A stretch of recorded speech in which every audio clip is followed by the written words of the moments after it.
시작. 어느 집에 들어가든지 먼저 말하되 이 집이 평안할지어다 하라.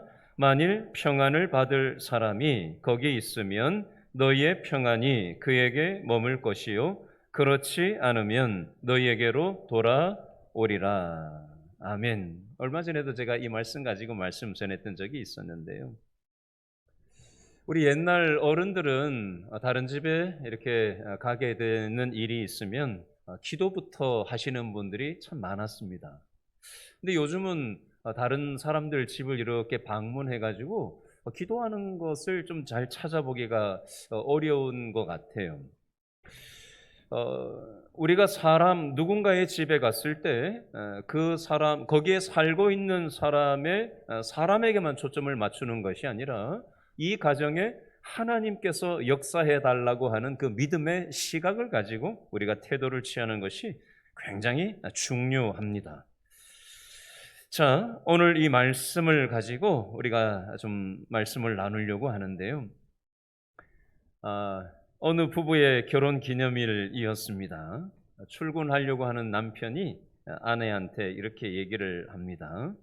여보, 오늘 우리가 결혼 기념일인데 오늘 밖에 나가서 저녁이나 같이 먹을까?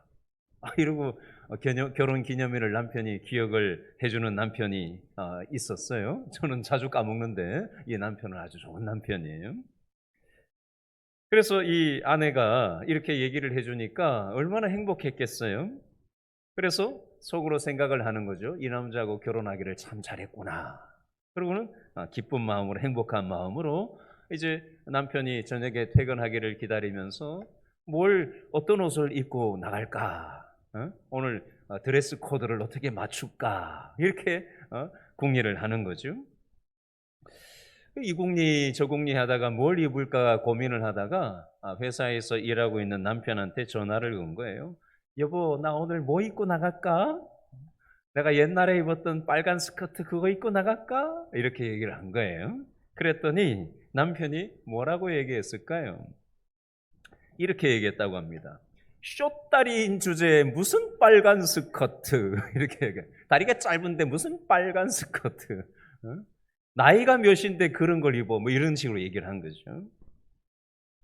안 그래도 다리가 짧은 것에 대한 열등감이 있는데 남편이 그렇게 얘기를 하니 이 아내의 마음이 아주 그냥 칼을 그 마음에 꽂는 것만 같은 그런 어떤 힘든 마음을 갖게 만든 겁니다. 남편의 말 한마디가. 그러니까 부인이 이제 열받잖아요. 그러니까 부인은 또 질세라 어떻게 할게요? 그럼 당신은 롱다리예요? 응? 자기도 못생긴 주제에 뭐 이렇게 또 뭐 한판 붙은 거죠. 그날 결혼 기념일 외식이 이루어졌을까요? 전화를 팍 끊었겠죠. 그리고 아주 분위기가 싸해졌겠죠. 결혼 기념일이고 말고. 여러분, 우리가 평상시에 무심코 내뱉는 이 말 한마디가 굉장히 중요합니다. 잠언 13장 2절 3절 말씀에 보면 사람은 입의 열매로 인하여 복록을 누리거니와, 복록은 행복을 얘기해요. 사람은 입의 열매로 인하여 행복을 누리거니와 마음이 괴사한 자는 강포를 당하느니라. 입을 지키는 자는 자기의 생명을 보존하나 입술을 크게 벌리는 자에게는 멸망이 오느니라. 입술을 크게 벌리는 자라는 말씀은 한마디로 다른 말로 얘기하면 아무 말이나 생각 없이 내뱉고 쓸데없는 말을 많이 하는 사람을 입술을 크게 벌리는 자다라고 성경에서는 말합니다. 입술을 크게 벌리는 자는 어떻게 된다고요? 멸망이 온다. 성경은 말씀합니다. 입술을 크게 벌리는 사람, 아무 말이나 생각 없이 내뱉고 쓸데없는 말을 많이 하는 사람은 어디 가나 실수를 많이 합니다. 이 말을 어떻게 하느냐에 따라서 죽을 사람을 살려내는 수도 있고요. 살 사람이 죽는 일도 생길 수 있습니다. 이 말에 의해서 복을 받을 수도 있고 말 때문에 화를 자초할 수도 있다라는 겁니다. 말이 중요하다는 거죠. 야고보서 1장 9절 말씀에 보니까 내 사랑하는 형제들아 너희가 알지니 사람마다 듣기는 속히 하고 말하기는 더디하며 성내기도 더디하라 이렇게 말씀합니다. 듣기는 어떻게 하고요? 속히 하고 말하기는 더디하고 성내기도 더디하라 이렇게 말씀을 하는 거예요. 잠언 20장 19절 말씀에 보니까 두루 다니며 한담하는 자는 남의 비밀을 누설하나니 입술을 벌린 자를 사귀지 말지니라. 다시요. 두루 다니며 한담하는 자는 남의 비밀을 누설하나니 입술을 벌린 자를 사귀지 말지니라. 입술을 벌린 자는 다른 말로 하면 말이 많은 사람을 얘기하는 겁니다. 여기서는 저쪽 얘기하고 저기 가서는 이쪽 얘기하고 말이 많은 사람, 입술을 벌린 사람이라고 성경은 얘기를 합니다. 이렇게 하다 보면 본의 아니게 이간질을 하게 되고 크고 작은 많은 문제를 일으키게 되는 겁니다. 그러므로 말이 많은 사람은 그저 눈인사 정도만 하고 어떻게 해야 되느냐? 아예 사귀지 말라고 성경에서는 오죽하면 이렇게까지 성경은 말씀하고 있습니다. 여러분, 우리가 말을 안 하고는 살 수 없어요. 어쩔 수 없이 우리가 말을 해야 합니다. 그러나 말을 할 때 되도록이면 좋은 말을 골라서 해야 할 것입니다. 그래야 말하는 사람도 좋고 듣는 사람도 양쪽 모두가 좋다는 것입니다. 자, 지혜로운 삶을 살기 위해서 우리가 어떤 말을 해야 되느냐? 저를 한번 따라해 보시죠. 한 6가지만 좀 정리해 보겠습니다. 문장으로 첫 번째예요. 따라 하시죠. 행복하게 해주는 말만 하고 불편하게 만드는 말은 하지 말아야 합니다. 두 번째예요. 따라합니다. 화목하게 하는 말만 하고 다툼을 일으키는 말은 하지 말아야 합니다. 세 번째예요. 기분 좋게 하는 말만 하고 기분 나쁘게 하는 말은 하지 말아야 합니다. 네 번째예요.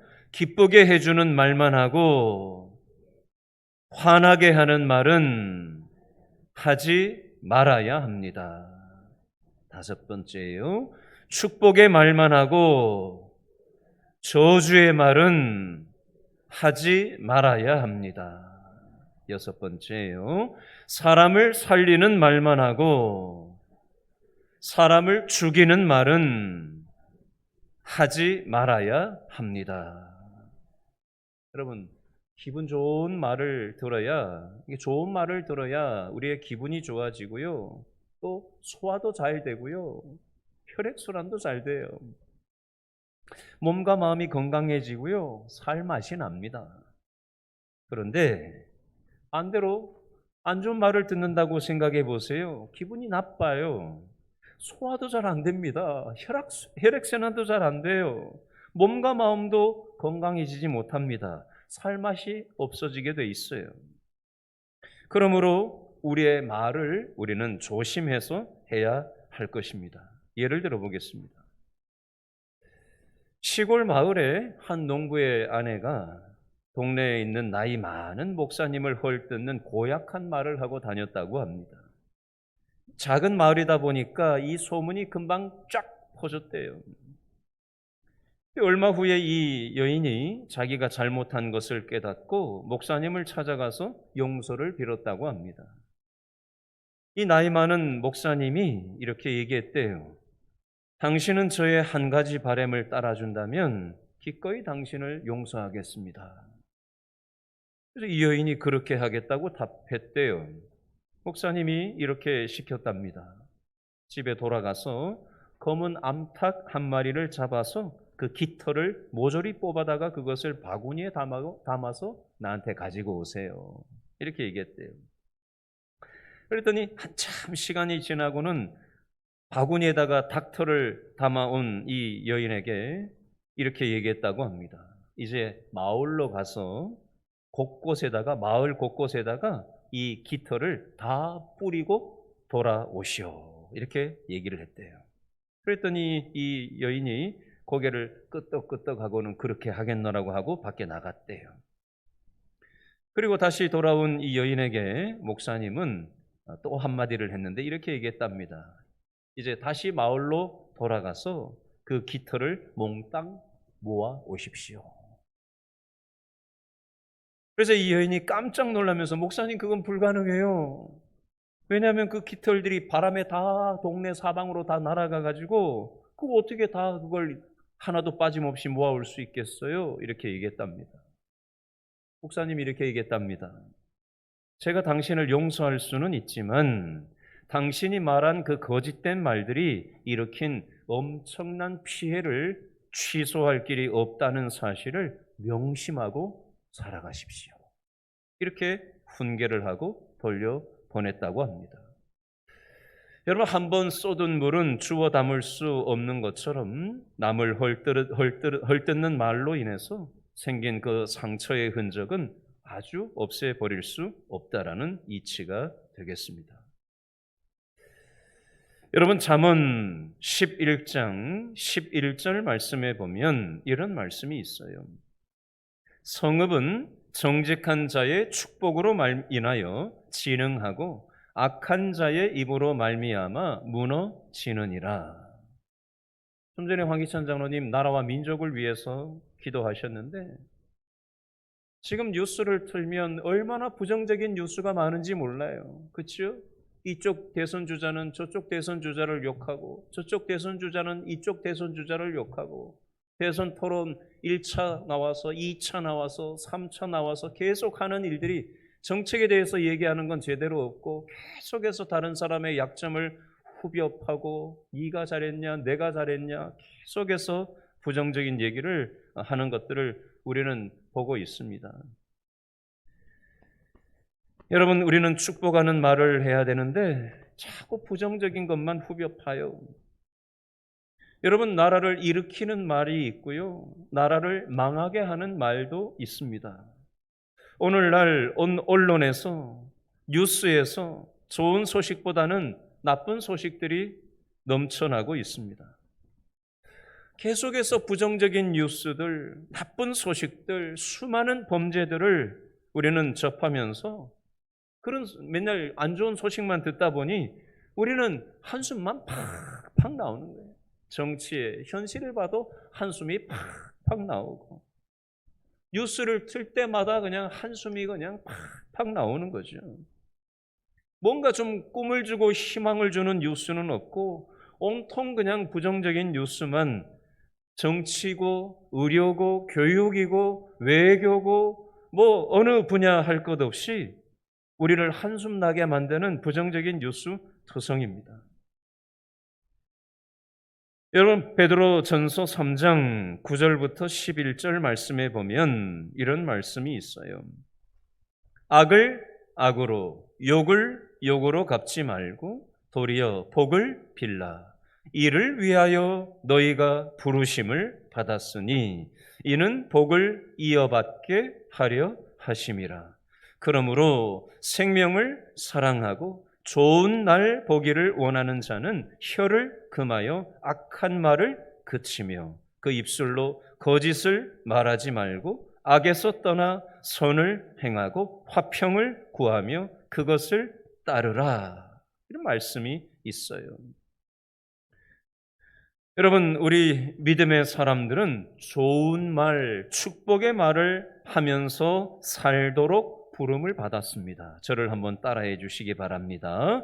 믿음의 사람은 좋은 말, 축복의 말만 하면서 살아가도록 부름을 받았습니다. 도리어 복을 빌라. 이를 위하여 너희가 부르심을 받았다라고 말씀해요. 여러분, 우리는 나만 복 받으려고 신앙생활 하는 사람들이 아니에요.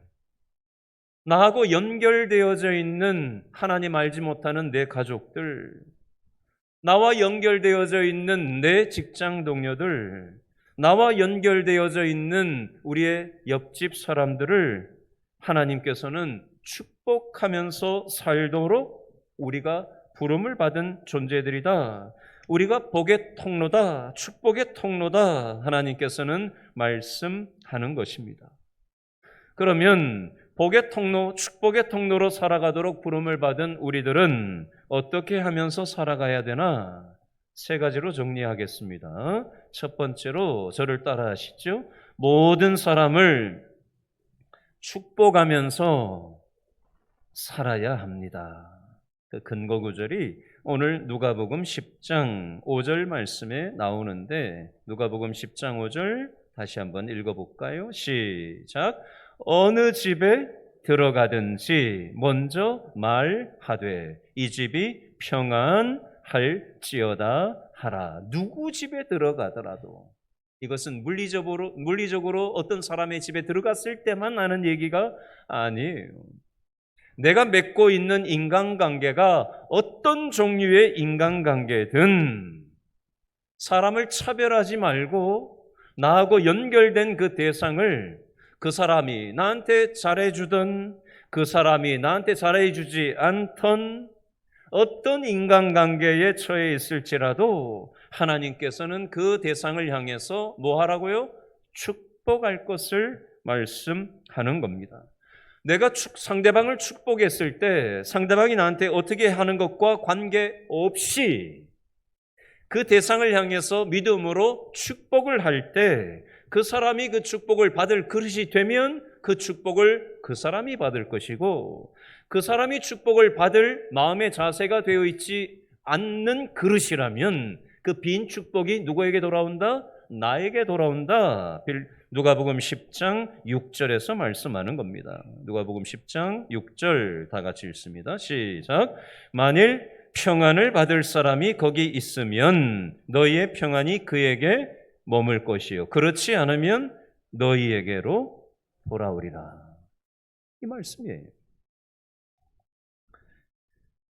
여러분, 우리가 말하는 것이 세상을 밝게 만드는 겁니다.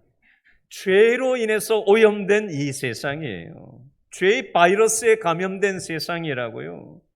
지금 홍콩에 다시 코로나 바이러스가 번진다는 뉴스 여러분 보셨어요?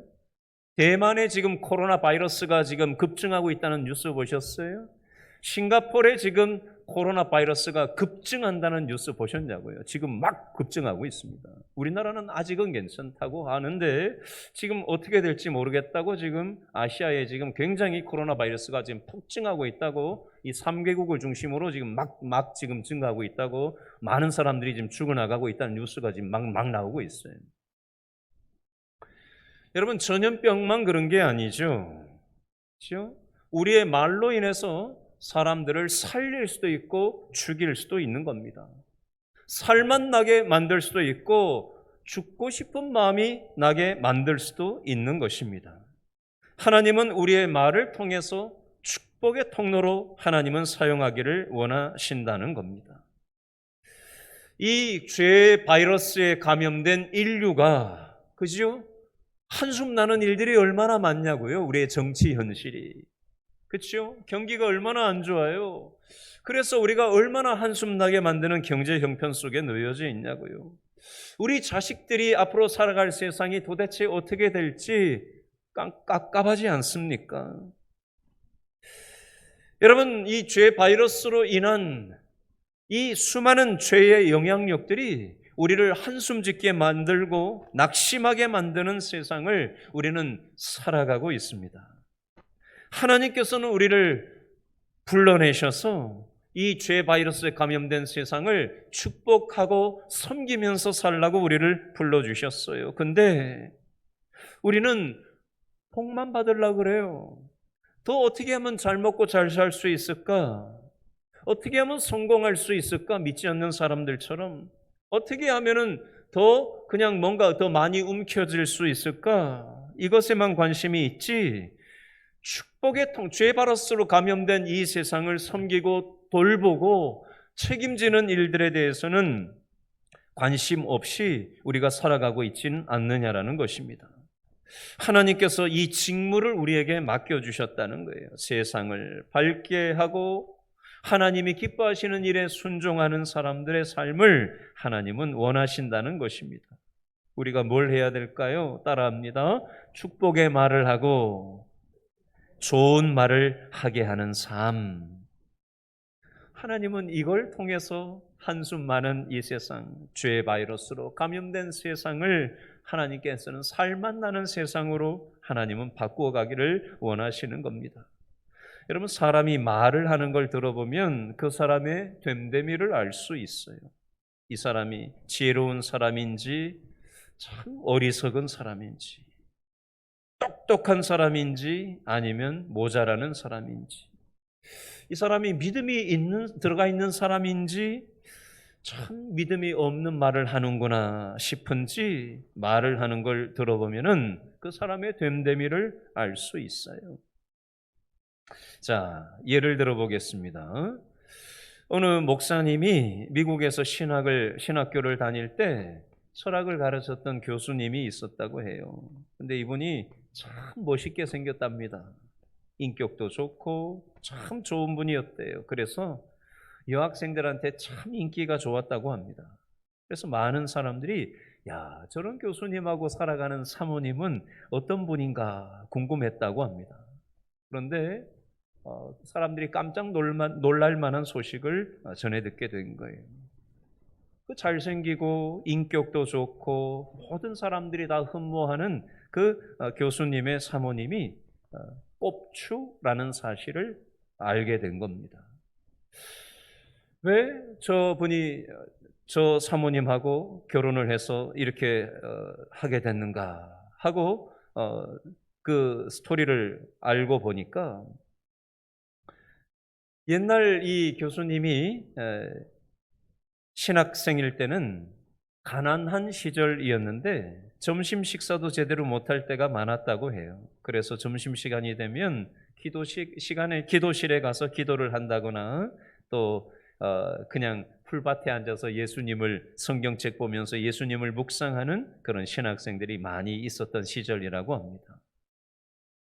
그런데 이 꼽추인 이 사모님이 되신 이분이 그때 청년일 때 신학생 청년일 때 그 밥 못 먹고 힘든 시절에 그 신학생들한테 먼저 다가가서 우리가 예수님만 바라보자라고 하면서 용기를 주고 그렇게 해맑은 모습으로 신학생들에게 용기와 도전을 주면서 그 어려운 시간들을 잘 극복해 나갈 수 있도록 용기를 주는 그런 축복의 사람이었다고 합니다. 겉모습은 그렇게 화려하지 못한 여성이었지만 그 여성이 아름다운 말과 아름다운 행실이 있었기 때문에 그 말과 행실이 많은 사람에게 삶의 용기와 희망을 가져다 주었다고 합니다. 그래서 이 잘생기고 인격도 훌륭한 이 분이 청혼을 해서 두 사람이 결혼을 하게 되었다는 얘기입니다.